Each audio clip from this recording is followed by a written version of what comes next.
Hello, everyone. I am Allie Wolf, the Chief Economist with Zonda, here to go through your August Builder Update. Now, if you remember a couple months ago, I wanted to start assigning themes to the housing market. In June, that was the first time we started to see some shifts where the fever broke in housing. In July, it was a market of relief because there was that softening in June and there was some fear that it was going to continue to go down, and it didn't. August, the word that I'm going to assign for August is typical. We are in a seasonally slower time of the year. We didn't see it in 2020, but we normally do see it. And so there is just some typical seasonality things that are happening right now that aren't particularly worrisome. We have 32% of builders, actually, that posted sales were up month over month from July to August, and 41% reported that their sales were flat. That's honestly better than I would have expected if you were to ask me what percent would be up versus flat compared to where we were last month. When we look at this and you talk to the builders, there is a consistent theme that urgency from shoppers that they want to buy and they have to buy now is starting to pull back. You don't see that as much. The fear of missing out isn't as big of a driver. And builders do have to go further down their interest list to find buyers for every home that's available. And yet, for the most part, most builders are able to just go a little bit deeper in the interest list and hit the sales targets exactly what they expected. In fact, we have 60% of builders that said their sales were either stronger than they expected or on track with what they expected. An additional 35% saying, yeah, there is seasonality. Sales have come down, but the trend is not particularly worrisome.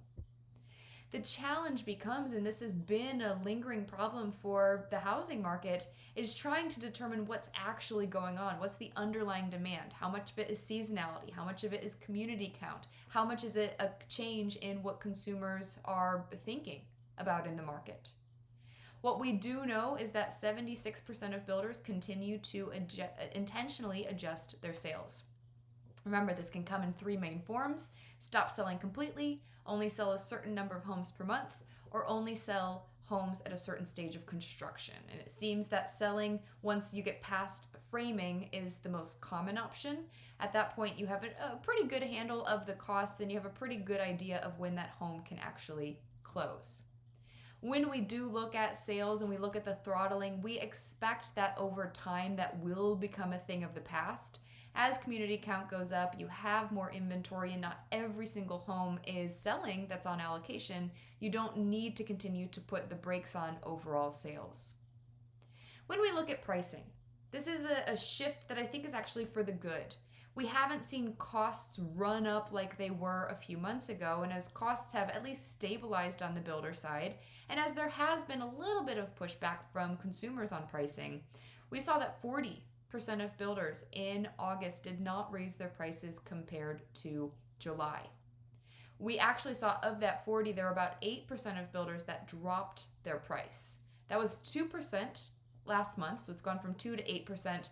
It's a very small share of the overall market, and what we hear from discussions is that the dollar amounts are very low as well. The price decreases are happening for some builders. Other builders are just increasing their incentives a little bit. We're seeing 21% of builders offer a little bit more incentives than they did in July. It can come for a realtor incentive to get more people, more traffic in the door. You are also seeing some money that will go towards the buyer with closing costs or using a preferred lender. For the remaining builders that did end up raising prices month over month, that's 60%. Of that 60%, 40% of the increases occurred between $3,000 and $5,000.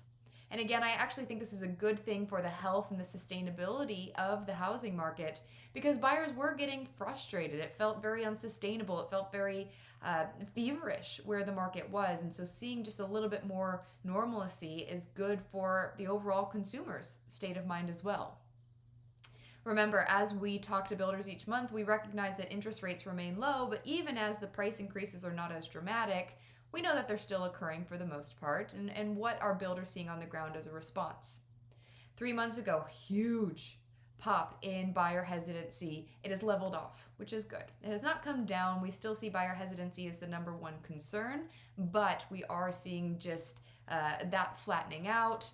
Still buyer threshold, still some buyers hitting that ceiling, still a little bit of a buyer protest, but overall good to see that flattening. When you look at appraisal issues, remember appraisal issues were the number one problem at the beginning of this year, really dropped down. And I think that could be as the market has stabilized and the price increases are not as much, it's a little bit easier for appraisers to get a handle on the market and to say, okay, yeah, it does feel like there are comps to justify the prices that are being asked. Final thing I just want to chat through are the challenges on the builder side. And the number one remains supply chain issues. You have 93% of builders that are reporting those supply chain issues. Just like the past few months, it's more building material availability versus building material costs. Builders are saying that their lead times are getting longer and there's not as much certainty around when the product gets delivered. And in housing, it's all about the timeline. It's all about when do the workers need to be where and what product's going to be dropped off for you to be able to close the home on time and to ensure good customer service. So number one is supply chain. Builders really say that whack-a-mole continues, and it's really every week something different. Once you get a handle on one problem, another problem crops up. Second biggest issue is labor. You have over 70% of builders saying that labor is just not keeping up, and having access to trades, not only just trades, but good quality labor is a struggle in trying to get the homes built.